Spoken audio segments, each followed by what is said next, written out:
So our last class of the academic stuff, there's still a bunch, I've taught you all the academics.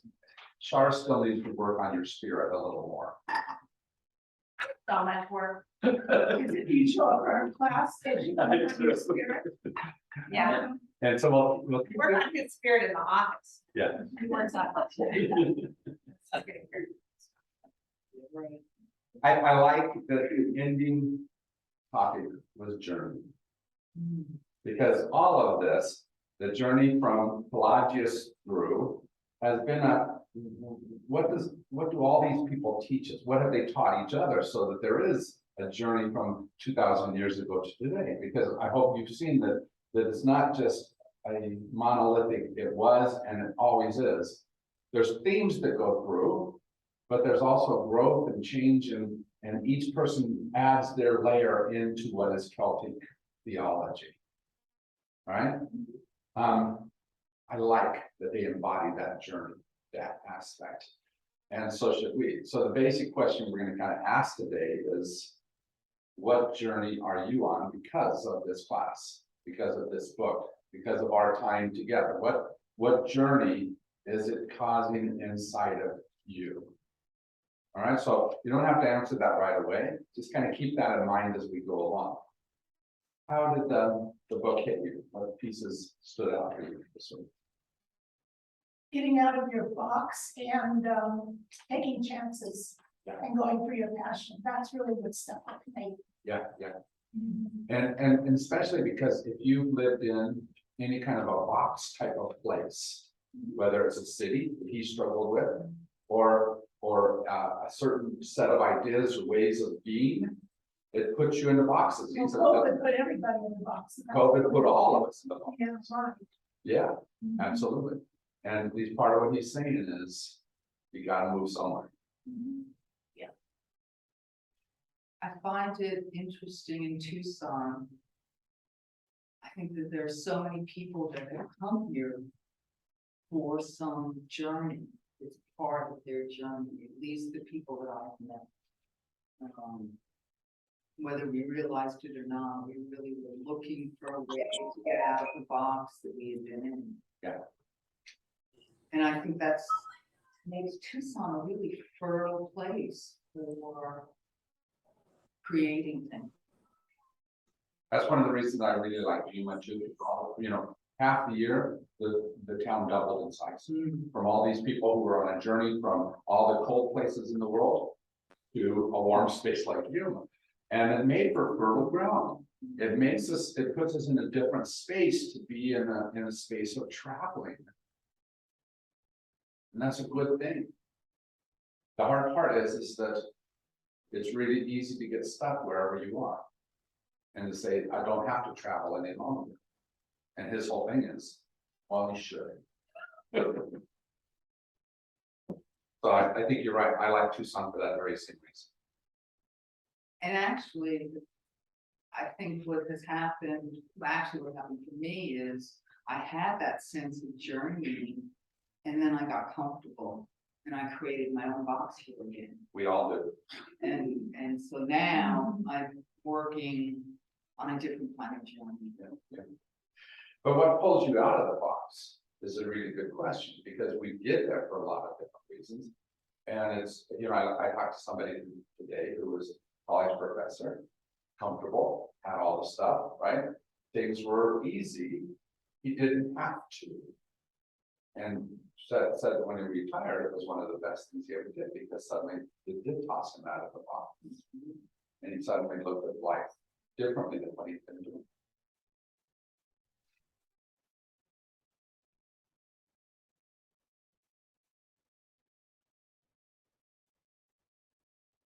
About the rest of you, where did it take you? I keep thinking of those liminal spaces. And I feel like I'm in a liminal space now. I've been in a liminal space several bunch of my life, and it's usually chaotic and stuff where you're in the middle of it. Because it's shaking up things at your core. And then you reach a mesa. And you can kind of rest for a little bit until the next flying hits. Yeah. But to me, it's all a journey. I mean, I look at back. I write about things from my childhood and when I love going into myself. Like when I meditate and stuff, or when I'll just sit and I'm obsessed with, well, not obsessed, but I'm very, very into this idea of the self. Who is this person that's looking out of these eyes that nobody else sees this? See the world as I do. Nobody, there's something in here that is perceiving this world through these eyes. And who is that person? Is that a real, it's like the Buddhists that, if you do Buddhism, it's like this, there is no self. So it's like sometimes, I don't know, I just really enjoy going into these conundrums in life and really trying to figure out what makes me tick and what's going, there's all these different things that come at you in life that you have to deal with. Physical, mental, all kinds of stuff, it's just, so it's a really, it's just an interesting path to be on sometimes. Yeah. One of the newer techniques in movie making, because of how easy it is to do this, is a handheld camera, and so you're looking from a first person perspective. Not that we haven't done it before, but they'll shoot whole movies now from first person perspective, and it's a little unnerving because you're walking, you're used to your first person perspective and everything moving according to how this works. And suddenly it's like you're in a body, but you don't control that body. And that's not a bad thing, but it is unnerving. And as you go through those liminal spaces, it kind of tosses you into that space for a time, doesn't it? As you're trying to figure out how to take care of and control this new space you're in. Well, and you're never the same person you were an hour ago. Yeah. I love that quote, and it's like I knew who I was this morning, but I don't know who I am. I've changed many times. I don't know if that's Alice in Wonderland, maybe, or I forget where that comes from. It's like, Sounds like it. Good. it's It could like be Alice. you're just very, you're like the thing I've been thinking about recently are what are the constant themes in me since I was a child? What are the things that are like embedded in me that haven't changed? And kind of like the story about how they say that nothing about your body, for example, is the same because it's all switched out, right? But it seems weird because we keep a coherency from this to that body 10, 20, 50 years ago, but there's not that coherency completely. And perceptions are really weird. Yeah. Because I mean, the earth is spinning and we don't even, we think, say, okay, I guess it's not spinning me. Yeah, I'm standing still, but we're Yeah. not. Yeah, it's just like, you can, like, your internet connection is unstable. Jeff, you can hear us? Yeah. Okay. Think about It has been just a little bit slow today, so there might be some backlog. So how about the rest of the journeys? I wasn't thinking about the journey so much as the rewording, Oh, yeah, that just kind of delights my spirit, that our next step may be renaming things. Coming up with new, not only new definitions, but new descriptions. And the part where they said we ought to have a moratorium on the use of the word God. yeah, I thought, that would really stretch. That would really put us into a different perspective. And I noticed that he. The Kenneth White quotes, he plays with words, He plays with words a lot, doesn't he? like the phrase Mhm. did not mummification. Okay, gotta be. But you know, it's just, I enjoy that piece. I love it when people kind of. You know, switch out a syllable or transpose. Transpose things and it comes out differently. Yeah. It's intriguing, but I think it may also be necessary. It may be part of what calls us into growth. To try and find new ways to express what's in us. Mhm. You know, all words don't fit necessarily. I like the poem that he had that talked about being at one with spirit, with the spirit of the land, and then he said, that spirit's not here anymore. And that's because he's trying to say, you can't think of spirit in the same way as you used to think of spirit, and what are the new ways we relate to and connect to and think about all of this. Right?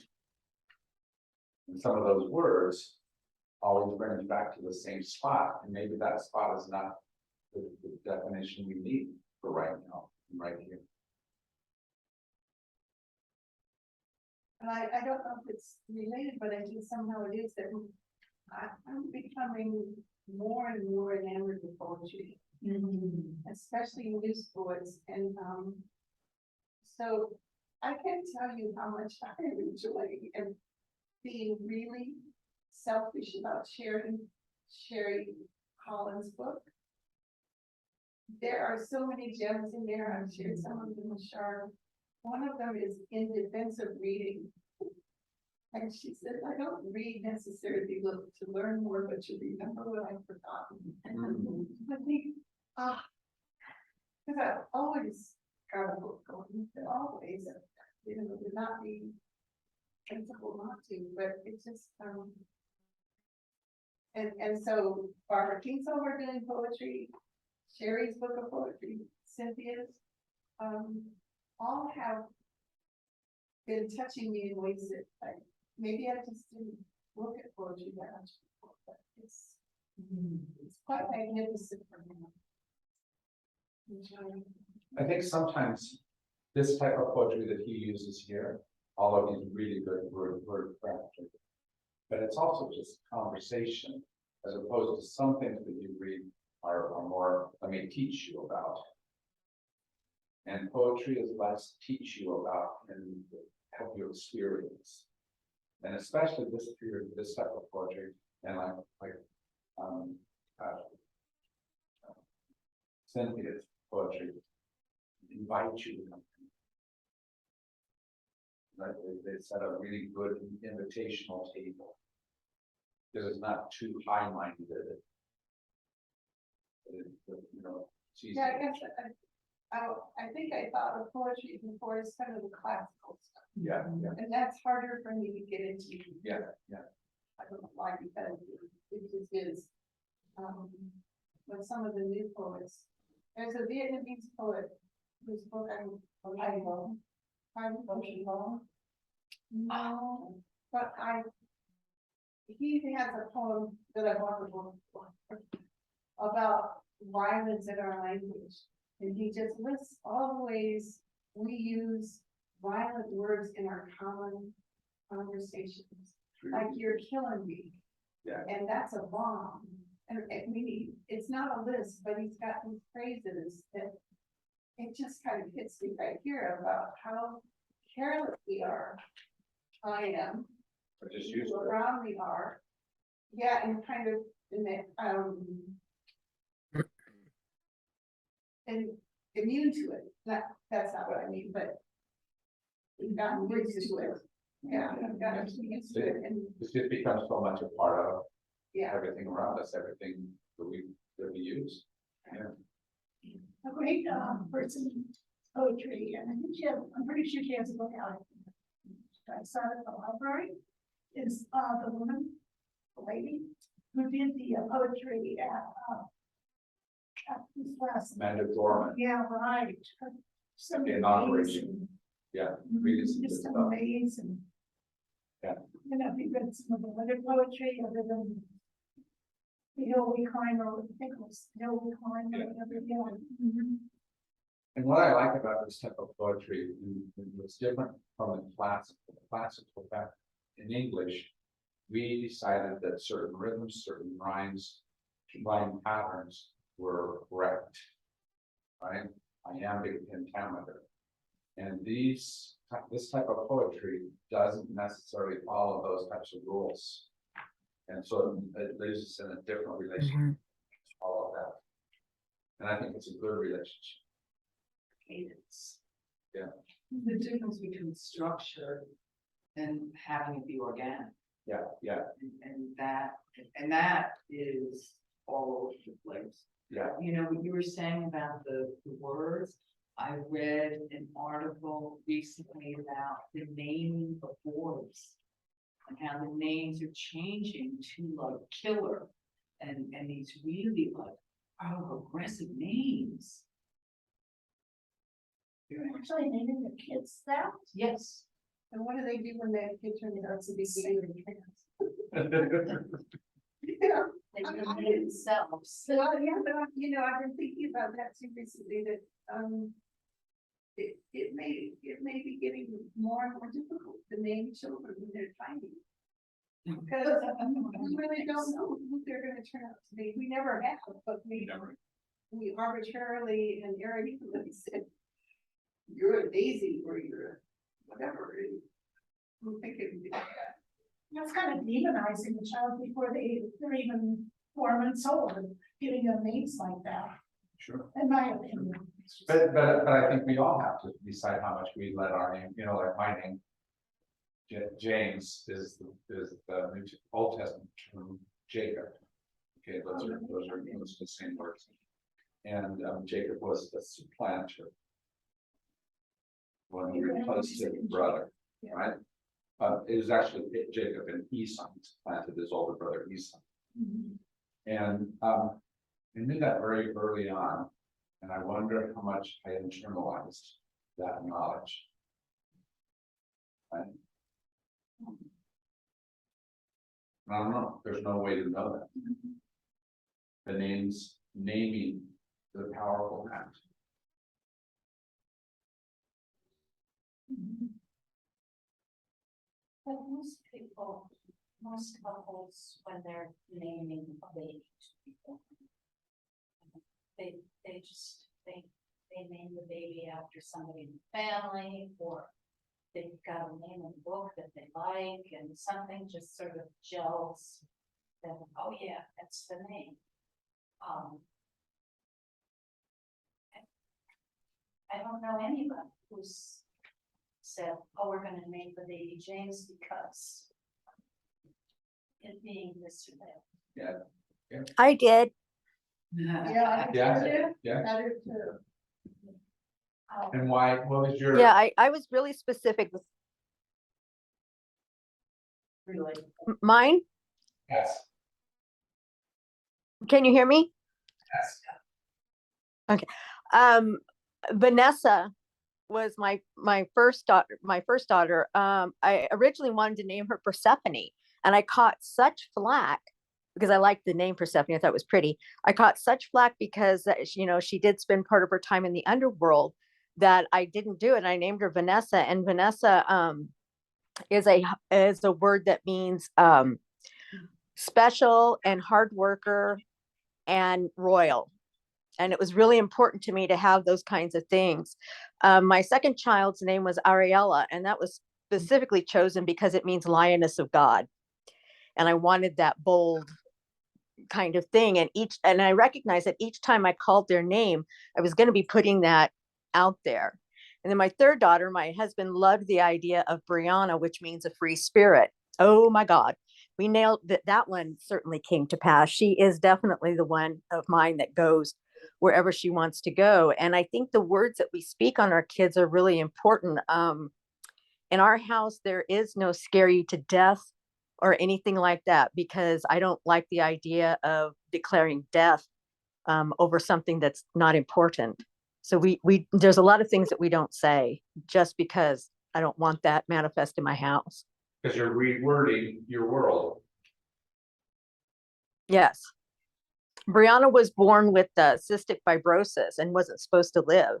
So we got very diligent about, doing all the things we needed to do medically, but also about not calling that into our home. And that's where we got with the thing about death, that we were not going to talk. We were going to talk about death as we needed to for her, but we were not going to just, with no thought, be speaking that out. What's funny is that we all learn, maybe not all of us, but I think all of us learn sticks and stones may break my bones, but, and yet words do. Lie, that's a lie. Names. Words have a lot of power in our lives. Yeah. And when you write a poem, every word, I mean, it's like you're not like using a lot of. You're very careful with what words you use. You have to really, it's like just finding that perfect word. And words go deep. Mm. And yet at the same time, as soon as you use the word and put it out there, you no longer control it. You may have meant it a certain way, but every single ear hears it however they want to hear it.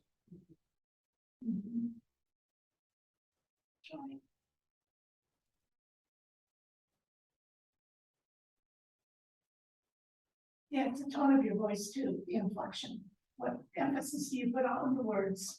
Or at least Body. what emphasis they hear you put on the words, whether you meant it or thought you meant it or not, Mhm. right? That's why sometimes in counseling, it's like, it's always like, you say back, this is what I hear you say. It may not be what you, but I want you to know, this is what I hear you say.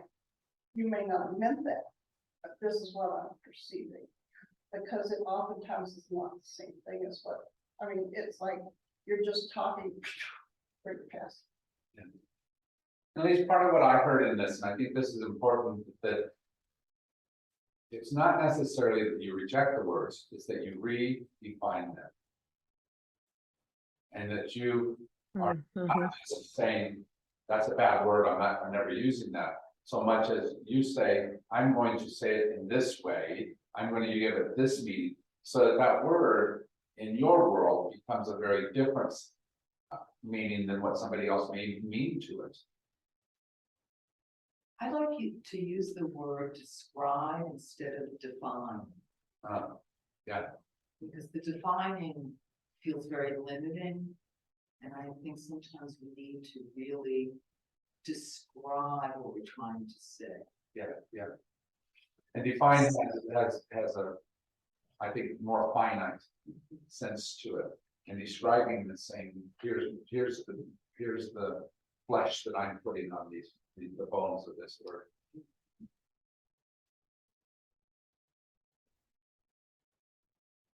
And that definitely puts us into a conversational space, because then someone else might say, yeah, I see this, not that. And suddenly we talk about it. While definitions are kind of here's the right answer, and you don't get to argue. It's one of the reasons I get crazy when I hear the words liberal and conservative.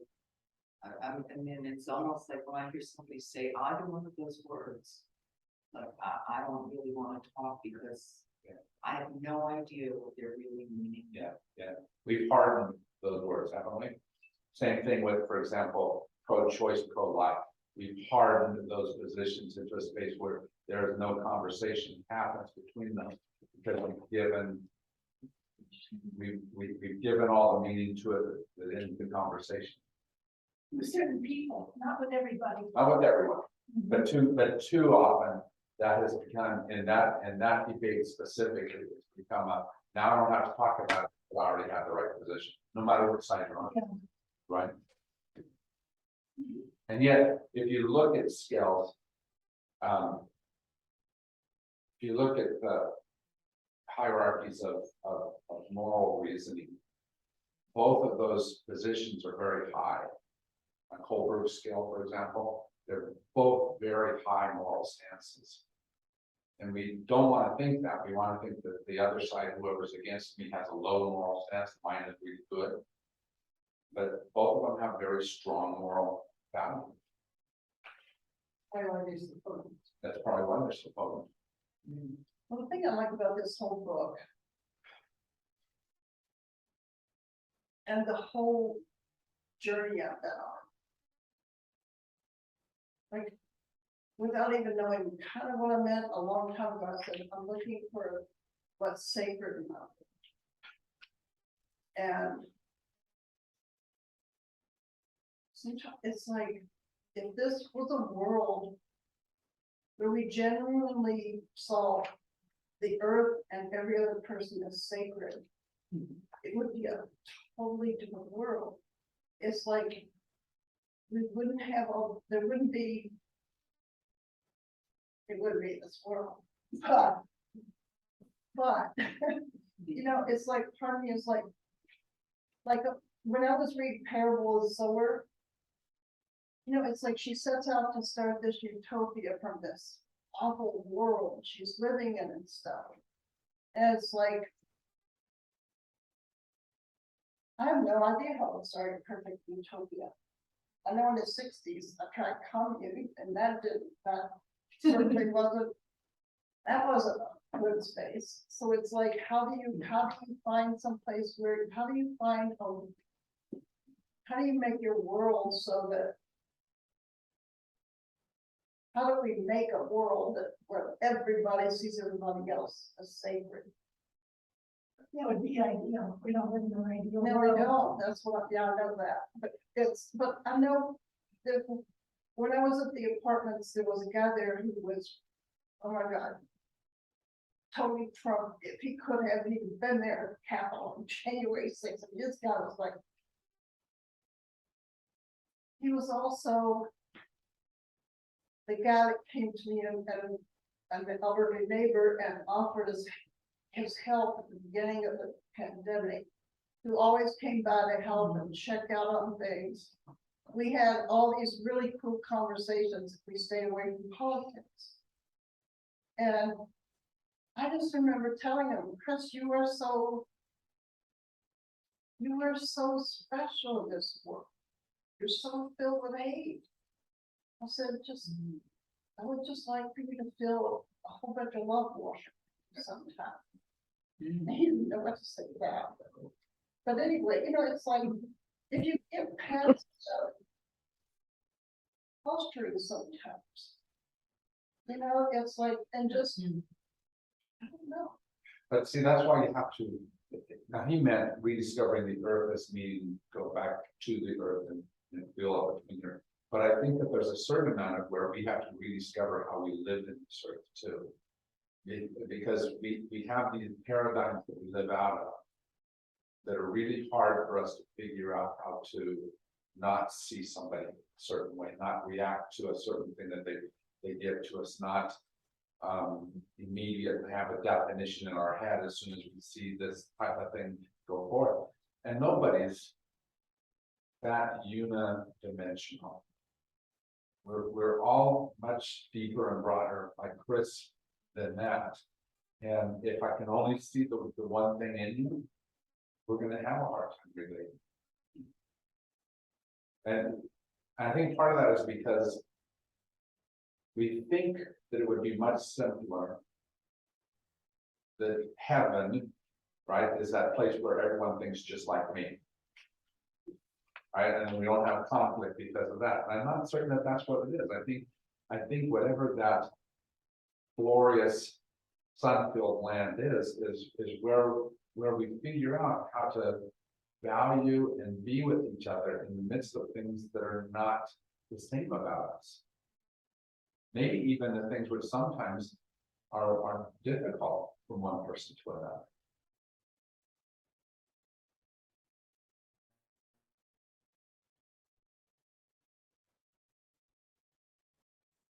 What I'm certain of is the divine that I know doesn't I'm gonna use kind of a pejorative word, but whitewash everything out. Right? Broadness and diversity, I think, is part of what that deity calls into the world. You look at nature, for example, there's nothing that is bland about nature. It is so diverse, so different, so sometimes dangerously different, right? As you look at like And all cactus. things living in the same space too, just looking out here, Uh-huh, all the different plants, uh-huh. they all coexist in the same. Somehow that's okay with nature. Why isn't it okay with, Yes, why isn't it okay with human beings? Why do we expect different? because our consciousness is on the same level as the Yeah. plants and the trees and the birds and the leaves. They're different. I mean, our consciousness is. Very different.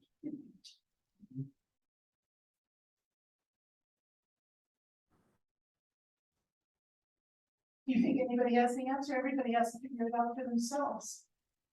On Sunday, I quoted, one of the great pieces of literary art that is the City Slickers. One thing, we ought to get that, we have to figure out our one thing. And Mitch says, what's your one thing? Can't tell you that, you have to figure it out.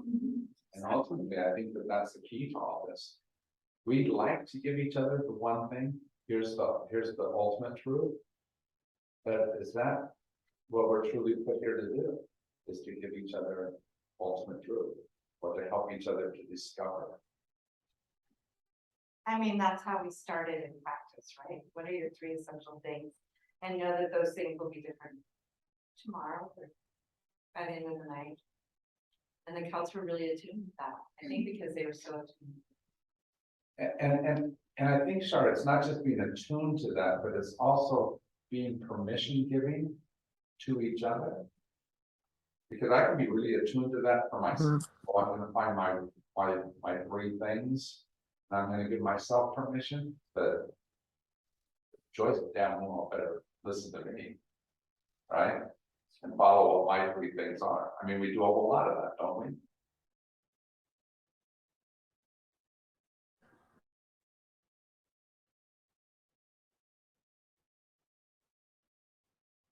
Here's the thing that Thich Nhat Hanh did that. And with my little scrambled brain right now, go back and say it right. But he did a thing where every morning he'd like, may you have extreme happiness today, may you have good health today. I'm not doing it any. It's the metaphor. Maybe Yeah, say, but not a prayer. maybe, there's a lot of different versions. Maybe But say, it's like it's like he just put this. Every morning he would meditate, put this out into the world of like, I want to make it. If I can manifest this, then will that help? Will that, even if it doesn't go far, if it just goes to a little bit of your sphere, just to Margaret, to Judy, it's like then that's something. Yeah. And Chuck, our author, no, Newell, John. said it this way. I like the book where he said to, maybe we can at least learn to listen to the world. When you do that type of thing, I think that's a listening practice. Right? Where you're setting something out there and you're hoping and listening to what the world is saying to that thing, not placing your preconceived on top of it. And I think listening to what's around us is very difficult, especially if we learn to be about stuff. We run past, as quickly as possible, all the stuff that could affect us. Isn't it the same thing with seeing too? It's like we hear kind of what we want to hear, we tune so much out, and we kind of see what we want to see. Yeah. and you miss so much. So much. So you were talking about journeys and, and I don't know how much to credit the class and how much I just blindly go up to it. But, at the beginning of the summer, well, I've been aware for a long time that my gait has been really strange, off kilter. And, other people have said, well, you've got one leg that's shorter than the other, and so I consulted with the doctor, he sent me to the physical therapist. She said, you can't tell that unless you have an X-ray. But I think it's a muscle thing, not a structural thing. So, you know, we'll do these series of physical therapy exercises. None of which were hard, none of which took any amount of time. Would I do those at home? No. I don't know.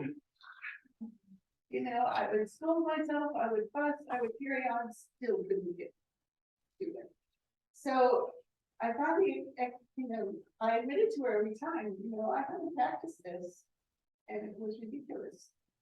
They have to work that hard if you not do it. But somehow I knew that my body needed more attention. Well, I knew that all during the pandemic, because I couldn't get out and walk. I mean, I don't walk now because it's too hot. Even in the evening, and at night, I don't walk because it's too dark and I go by myself and it's really safe. So, I've always enjoyed water exercises. Why? Well, it's really complicated to get in there now. You have to register 48 hours ahead of time. And if you're 48 hours less a minute, you can't get in. If you're 48 hours plus a minute, it's full. Oh, yeah, yeah. But all online, but I've managed to figure it out, and so I've been going, and my gait has improved. It's not better. I mean, it's not, you know, even yet, but it's improving. And the thing that I'm recognizing is that my thinking process is clearer. Because my body is no longer, maybe because my body is no longer taking so much attention. I can't relate that. But the other thing that I came up with last week was that I've been seeing my life as a soap opera. I quit watching soap operas on TV. I think that's funny. That your life, you're looking at your life like this. I used to, because, and then I quit watching soap operas because I thought my life is exceedingly more than what's on these TV shows. But just over the last week or so, I decided that my life is not a soap opera, my life is a sitcom. And it's a matter of perspective. So the same blankety blank things are happening. But if I think about it as a farce, as slapstick, as those stupid things that happen on sitcoms, and people bluster and, you know, do their thing and somehow keep moving, that's more like what I'm feeling now. And it's like, and I don't know, as I said, I don't go into the credit. This class, I'm sure it's a part of it because I've just, it invited me to be more introspective and think about what I was doing. But I just, so I invite everybody to join my sitcom. It just, and since I've defined that, Melinda and I at the same time, we're laughing uproariously. And I haven't been able to do that for a long time. Giggle I can do anytime, pretty much, but just that belly laugh stuff is so energizing and so important for me. But I have to realize part of it is what I'm defining and what words I'm using about those situations in my life that I either created or I didn't, you know, that I have no control over. My brother and I have this wonderful phrase. It's, oh, here are the consequences of my behavior.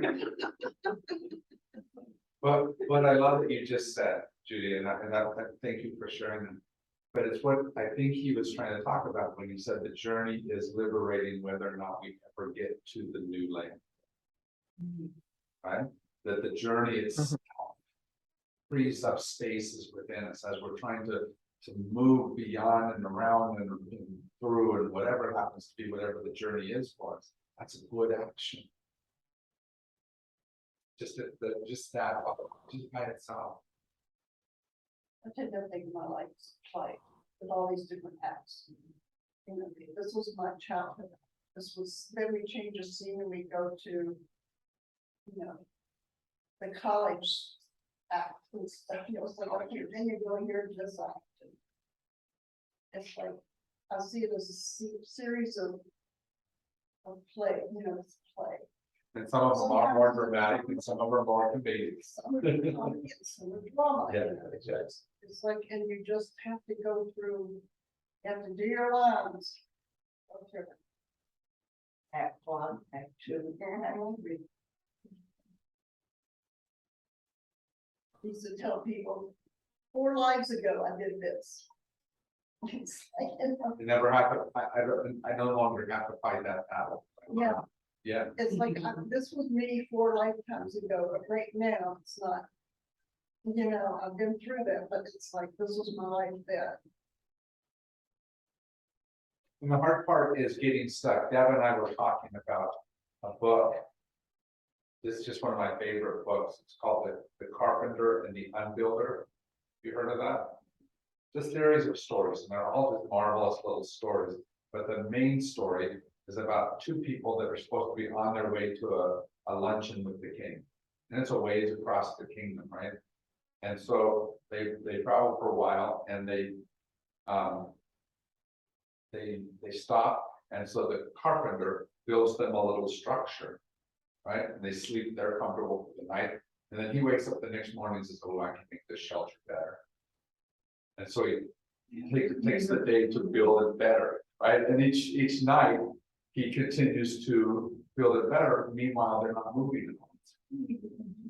Right? And so the other man is the unbuilder who has to take the structure away so that they continue the journey. And I think, I'm not trying to say that carpenters are necessarily bad, but we all need unbuilders in our life to move us from this stage of life into whatever that. And sometimes we don't like those unbuilders because they rattle our worlds. They take us to the little spaces. Yes, absolutely. But unbuilder is so much more gentle a word than destroy. Yeah, absolutely. So much gentler. I think those destroyers, Yeah. just took apart my thing on. Yeah, and they come in the worst type of ways. For example, Joni is starting a new school year, and they're already introducing a curriculum that's for next year. And so we're gonna do 20 hours worth of training on that thing. That's an unbuilder, but it doesn't feel like it, That's how we're gonna do it. right? And so, yeah, we talk a lot about this. You know, I saw things about this book that this woman just wrote that found it fascinating. I love to talk to strangers. I'll talk to people in Costco, I'll talk to people everywhere, especially if they have little kids. All of my grandchildren that age and stuff. And you hear some of the most interesting stories from some of these people that are just, I'll never see, like, it's like that kind of a moment in time. But they enrich you so much. And the first thing, the whole premise of the book she wrote, she had all these different authors write a letter to a stranger in their lives that they've encountered that they want. The best I can do is give an example. One was, she was in Nicaragua and there was a one-legged magician who was drunk and she was drunk, and so it was like all this episodes that happened and stuff, and then she wanted to write him a letter and go, we only spent so many hours together, but this is what, you know, I'd like to know this about your, you know, it's like, just write a letter to that person about what they meant to you in that time and how you thought it. It's such an interesting concept. I've never encountered that before, and I thought, oh, maybe I should write down some stories about some of the people, letters to some people. Because I've talked to, when I go in the vans, today, I love it I love my little trips on these vans. The kid today, he's on a dopamine fast. I said, what is that? You know, you don't listen to music, you don't watch TV, you don't, it's like Nothing that will raise your dopamine. nothing that will raise your dopamine for 30 days. And I thought, dang, that's interesting. It's like, let me think about that one going out there, where in the world? You know, but when you talk, I mean, I could have just shut my mouth and said anything the whole trip, but I like people have stories. Yeah. And I love to hear the stories. You Yeah. you would like a book by a friend of mine named Buzz Stevens. You know Buzz. Buzz said that some of the most important encounters of his life were not relationships in his life, were not the long-term ones, but the ones that he met for 5 minutes or for the hour that he was stuck on a flight with them. Or, you know, all those short time encounters, and his book is a marvelous book about what they meant and how they changed his life. And are we open to that? Right? If I'm on a plane, I usually try to hide and say, please don't talk to me. Right? And yet, maybe that's. Have a conversation going there, money we're looking at. Just people, well, they give people stories. Right. No, but that's what his thing is hearing each other's stories and being in that space with each other for just that short amount of time. He also acknowledges how it drove his wife crazy. They also acknowledge that. It drives my best friend crazy when she was here in town too. But then she also had, if there was something she wanted to know, it's like she said, you go talk to him, you talk to everybody. It's like, it was convenient. It was like, oh, you go ask him this, and she didn't know all this stuff. So And she where, would go ask anyone. so where do you feel your heart being led in the midst of all this? What are some of the things that you sense in yourself or in the world around you that's different than 2 months ago before we started the book? Where's it kind of, what's it opening up to you and in you? Coming here. I mean, it's really, it's just fascinating to me that I came here for a game day with my neighbor. And then this book group is gonna happen afterward. And I'll stay, you know, I like reading, and it has been. It's really, because also at this time, I've been involved with the Southern Arizona Friends of Hume. And so between reading this and my other work, it's like, oh my God, what are you in the middle of? Because it was like, man, I really am in the middle of something. And how many of you feel the same way about having meeting the lip? I'm just kidding. You've been, I think it's been wonderful to have you here because, you know, I know most of the basic from this. I'd love to be able to hear the new perspective that you bring. That I wouldn't have had without you taking that invitation. And Sarah also, that's You know, I exactly. started the same way, found out about the game group, and I thought, and I was very resistant to coming to this. I'm an atheist, and I thought, is this gonna be something religious? Is this gonna be indoctrination? I'm staying far away from it. And it's a meeting back. Yes. So, yeah, it's really making up all of these chapters. I'm just giving to a friend because I was sharing this with her. And she wants to read it all. She's into it also. So I'm dropping it all. Nice. To her place. It's, you And know, I think that's very Celtic of you. to share. Right, to not let it just sit in you, but to flow through you, Yeah. Mhm. right? Yeah. About the rest of you, what's the journey? And you don't have to have it perfectly formed. I just think it's an increased awareness to, you know, nature and all that's out there. But also an awareness of person to person with all of you and of the contributions that you know, have made a difference to me. Yeah. And I think it's wonderful the way everyone shares. And I like the word you used, awareness, because I think that's been very true for me as well, is open my heart to thinking, feeling, looking at differently. Right? Well, it's a safe space to do that. Yeah. I mean, if it wasn't, I mean, you have to have a level of trust in order to do that, so it's, you know, it's like you could come into a thing like this and it would be, like you said, it could have been very indoctrinating and stuff, and it's like, that wouldn't be a safe space. And Judy, if you'd like to try walking inside of Udall on that wonderful track, that is a very easy If I way. had a way to get there, I probably would walk. I would do that. I have to remember that part for the week, Yeah. but I can't be in the. That's right. It really is. Actually, the We rules could go together. Go ahead. So, No, I was just gonna say, if you wanna go swimming, you don't have to think about why, you can always go to the community pool, you just walk in there, and I think it's still free. Because I know last year it was free because of COVID, and you can just go there and swim for 4 or 5 hours. I'm not swimming. Yeah. Yeah, well, you can exercise, I mean, the pools are huge, and you can find there's plenty of space just to exercise. You need class.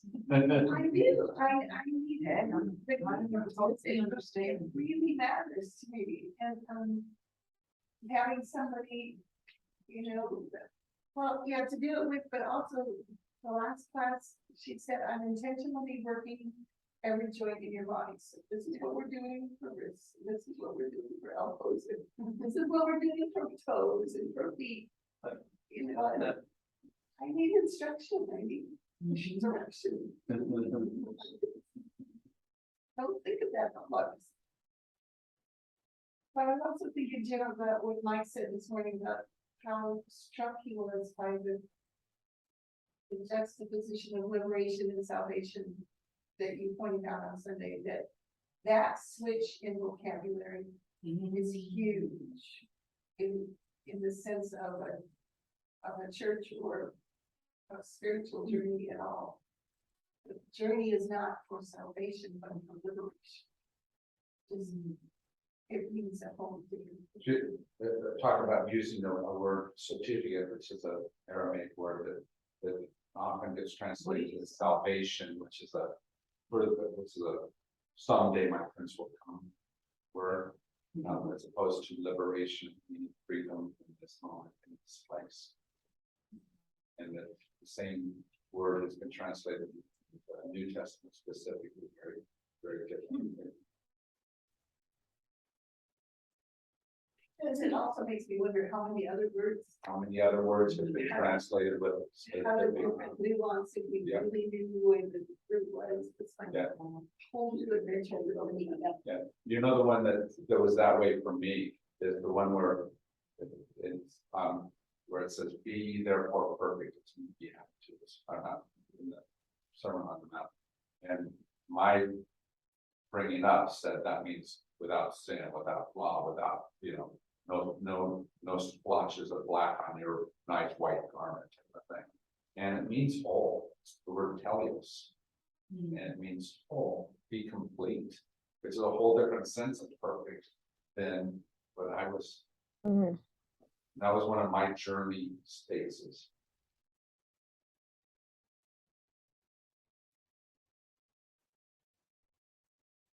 But to teach those to each other, you have to be in conversation, you have to be on a journey with each other.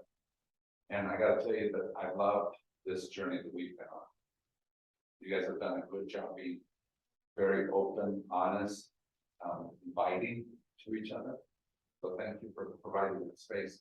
Deb, how about yourself? What journey? You know, it was interesting for me in reading this, in that so much of it seemed to call to something that I've known as a kid, but I didn't know, because of what I was surrounded with, I wasn't able to explore it. So it was like little flashes and ideas. And as I was reading this book, I was like, oh my God, I remember thinking about this, how awesome it would be to walk in a spirituality like this. But my growing up was nothing like Celtic spirituality. It was very much the Roman type, the rules and regulations kind of spirituality. And so, now I want to slow down, and I want to spend more time actually listening to what people have to say.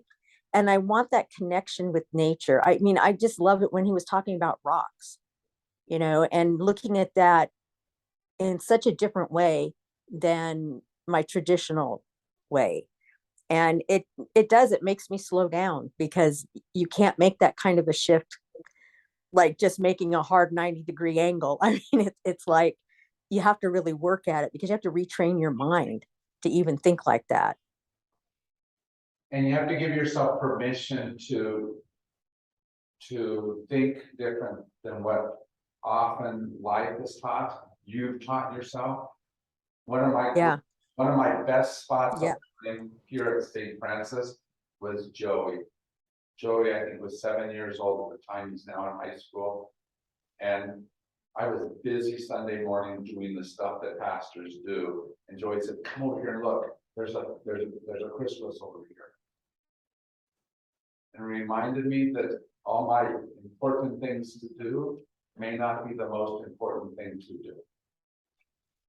But we have to choose to open ourselves up to the Joey voices, don't we? So I want to stop and end with a poem from Kenneth White that I just love. It says, the loveliness is everywhere, even in the ugliest and most hostile environment. The loveliness is everywhere, at the turning of a corner, in the eyes and the lips of a stranger, in the emptiest areas where there is no hope, no place for hope, and only death invites the heart. The loveliness is there. It emerges, incomprehensible, inexplicable. It rises in its own reality, and what we must learn is how to receive it into ours. Thank you for bringing your loveliness. Thank you for giving this gift to each other. Appreciate you all. Thank you. Yeah, thank you for being here. My pleasure. It was lovely. It was lovely. Don't forget to come tomorrow. Char's got plenty more to do to fix you guys. I mean, to help, to journey with you, to, what I mean?